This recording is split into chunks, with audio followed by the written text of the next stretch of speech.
What if I told you that the most powerful people in Russia are quietly abandoning Vladimir Putin right now, taking their billions with them as they flee like rats from a sinking ship? Behind closed doors in Moscow, a financial revolution is unfolding that could bring down the entire Russian system, and Putin knows it. If this sounds as incredible to you as it did to me when I first discovered it, you need to hit that like button right now, subscribe, to stay ahead of these world-changing events and share this with everyone who needs to understand how empires actually fall.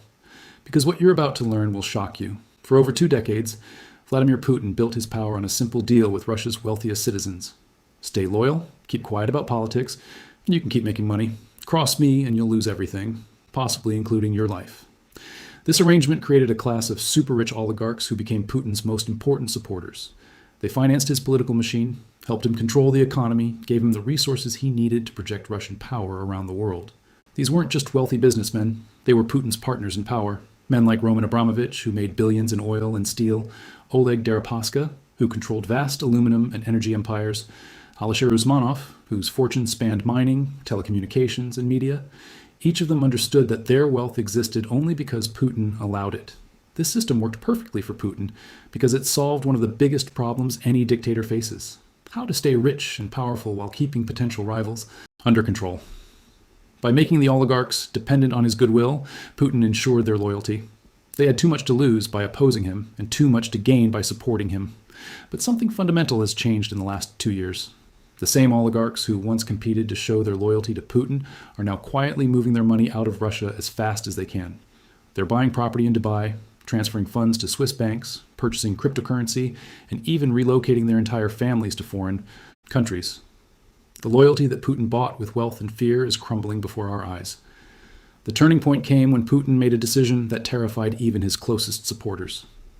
In March 2024, during a private meeting with Russia's wealthiest citizens, Putin delivered a message that changed everything. He didn't ask for their support for the war in Ukraine. He demanded it. Not just political support, but financial support. Real money. Billions of dollars. The meeting was supposed to be voluntary. Putin's representatives called it a patriotic opportunity for Russia's business elite to contribute to the war effort. But everyone in that room understood the real message: pay up or face the consequences. The era of mutually beneficial cooperation between Putin and the oligarchs was over. Now Putin was simply taking what he wanted. Suleiman Kerimov, one of Russia's richest men, was chosen to present the proposal. He stood before the assembled billionaires and explained how much money the state needed and how much each of them was expected to contribute. The amounts weren't suggestions, or they were demands disguised as requests. And everyone knew what happened to oligarchs who disappointed Putin. The fear in that room was palpable, according to sources who were present. These were men who had built billion-dollar empires, who controlled vast industrial complexes and employed hundreds of thousands of people. But in that moment, they realized they were no longer partners in Putin's system. They were targets. Putin's message was crystal clear. The fortunes you built under my protection now belong to the state whenever I need them. Your businesses, your assets, your wealth, everything you've accumulated over the past 20 years can be confiscated at any time for any reason I choose. The golden age of Russian oligarchy was ending, and a new age of state seizure was beginning. The oligarchs began to understand that Putin's war in Ukraine wasn't just threatening Russia's international standing or economic stability. It was threatening their personal survival as wealthy individuals. If Putin was willing to confiscate their assets to fund his war, what would stop him from taking everything if he needed it for other purposes? This realization triggered what intelligence analysts are calling the greatest capital flight in Russian history. Conservative estimates suggest that over $200 billion left Russia in the first year of the war alone. But the real number is probably much higher, because much of this money is being moved through channels that don't appear in official statistics. Cryptocurrency has become the oligarchs' favorite escape route, unlike traditional bank transfers, which can be tracked and frozen by both Russian authorities and Western sanctions. Cryptocurrency transactions can be conducted with relative anonymity. Russian billionaires are converting rubles into Bitcoin, Ethereum, and other digital currencies, then moving those funds to offshore accounts that Putin cannot touch. Dubai has emerged as the new financial capital for fleeing Russian wealth. The United Arab Emirates doesn't participate in Western sanctions against Russia, and Dubai's property market has exploded with Russian investment. Luxury apartments that once cost millions are now selling for tens of millions as Russian oligarchs compete to establish safe havens for their families and fortunes. But it's not just about moving money. Entire families are relocating. Oligarchs are enrolling their children in Western schools, purchasing citizenship in countries like Malta and Cyprus, and establishing legal residences far from Putin's reach. They're not just diversifying their investments, they're planning their escapes. Still think this is just another political story that won't affect you? Think again and smash that subscribe button if you want to. Understand how the collapse of the Russian system will reshape the entire world economy. Hit the notification bell too, because the next phase of this story will determine whether Putin survives or falls, and you need to be ready for what comes next. The financial pressure driving this exodus is unprecedented in Russian history. Putin's war machine is consuming resources faster than the Russian economy can produce them. Military spending has reached levels not seen since the Soviet Union was fighting in, Afghanistan, but this time Russia doesn't have the captive economies of Eastern Europe to subsidize the costs.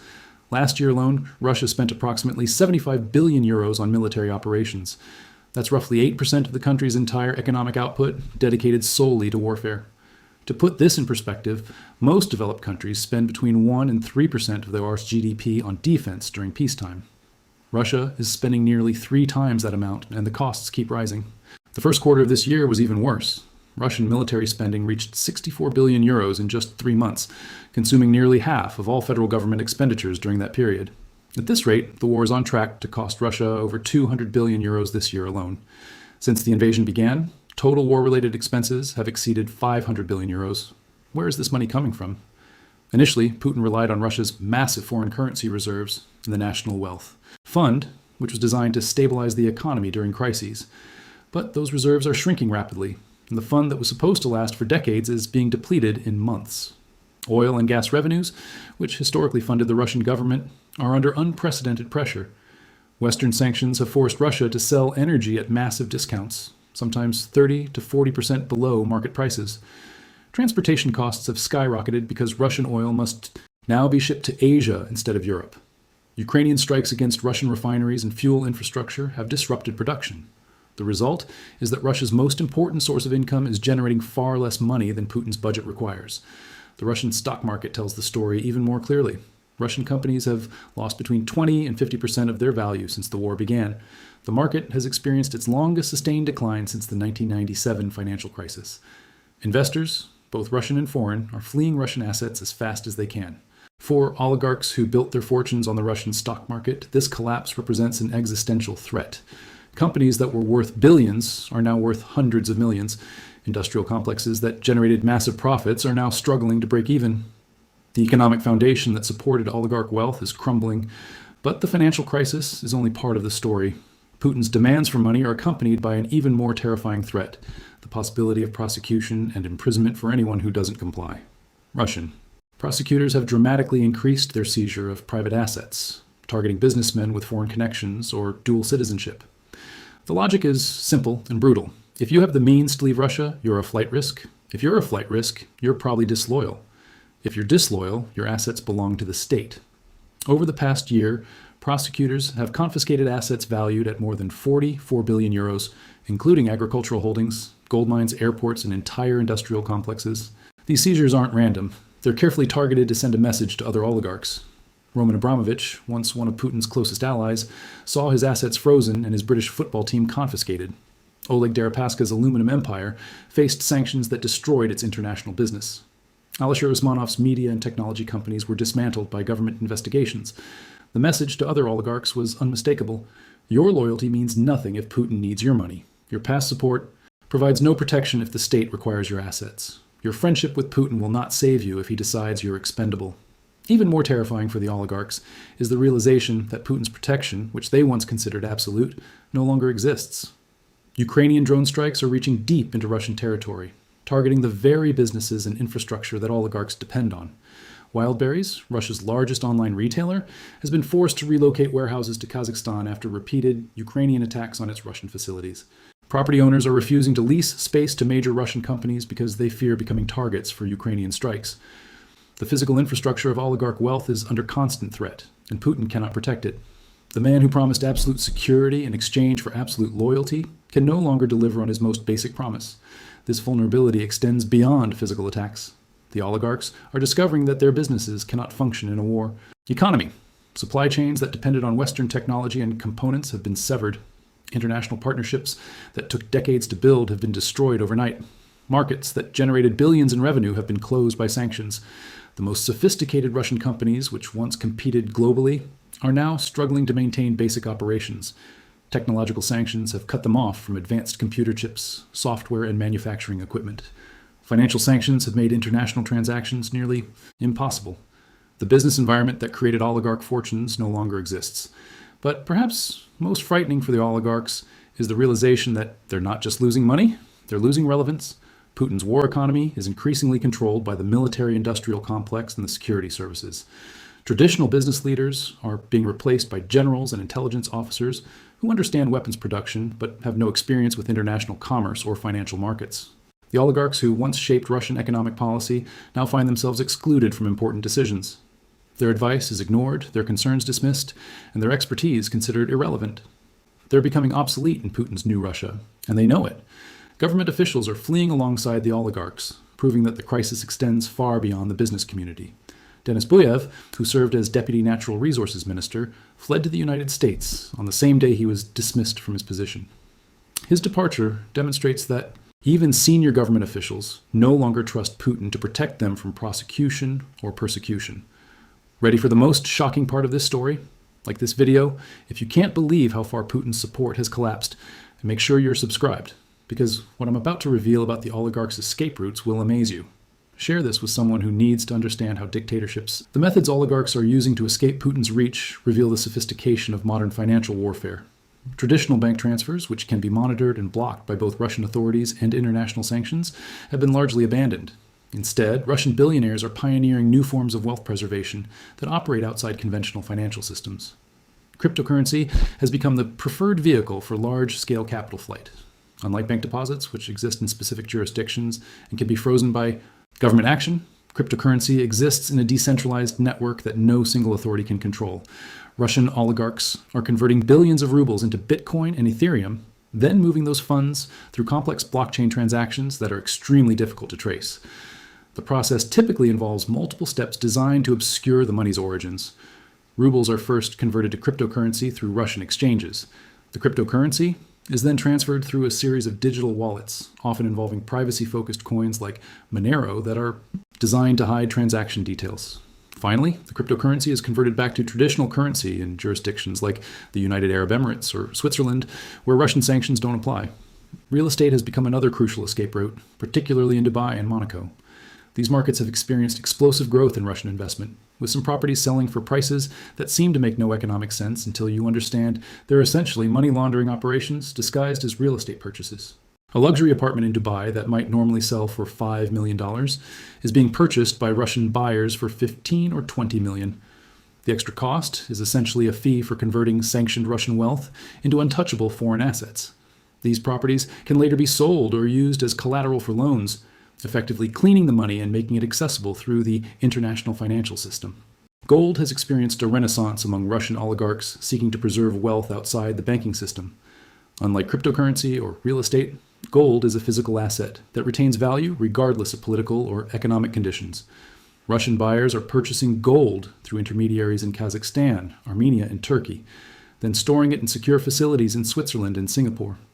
The most sophisticated oligarchs are establishing entire parallel financial ecosystems designed to operate independently of both Russian and Western banking systems. These involve creating networks of shell companies in multiple jurisdictions, establishing trust funds in countries with strict banking secrecy laws, and developing relationships with financial institutions that specialize in serving high net worth individuals from sanctioned countries. Private investment funds in the Gulf states have become particularly important for Russian capital flight. Countries like Saudi Arabia and the United Arab Emirates maintain friendly relationships with Russia while also participating in the global financial system. This allows them to offer services that essentially launder Russian wealth by mixing it with investments from other countries and making it impossible to trace the original source. The scale of this capital flight is staggering. Conservative estimates suggest that over $50 billion in Russian wealth has been moved offshore since the war began, but intelligence analysts believe the real numbers could be 3 times higher. Much of this movement is happening through channels that don't appear in official statistics, making it impossible to track with complete accuracy. What makes this exodus particularly significant is that it's not just about money. It's about the complete breakdown of trust between Putin and the people who built their fortunes supporting his system. These oligarchs aren't just moving money as a financial hedge. They're preparing for the possibility that Putin's regime will collapse entirely. The psychological impact of this betrayal cannot be overstated. Putin built his entire political system on the idea that loyalty would be rewarded and disloyalty would be punished. Now he's discovering that even his most loyal supporters will abandon him when their survival is at stake.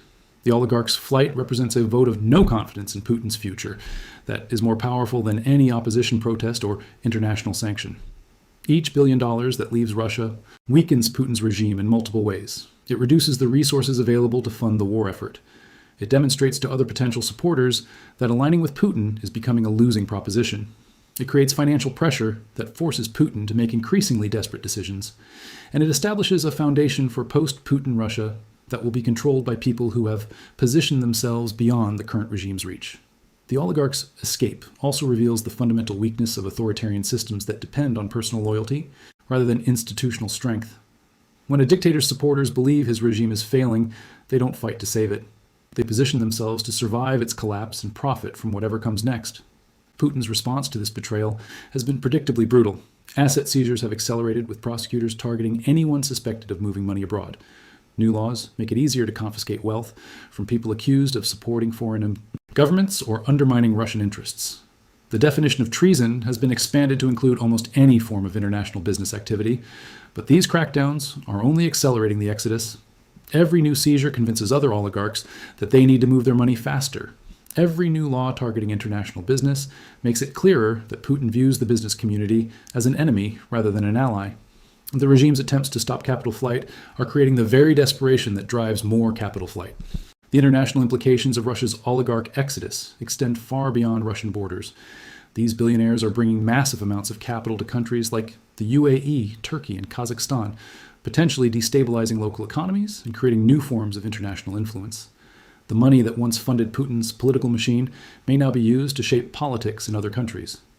Western intelligence agencies are closely monitoring these wealth transfers, both to enforce sanctions and to understand how Russian influence operations might evolve. If Russian oligarchs establish significant economic power in countries that don't participate in Western sanctions, they could potentially create new channels for circumventing international pressure on Putin's regime. But the most significant implication may be what this exodus reveals about the stability of Putin's system.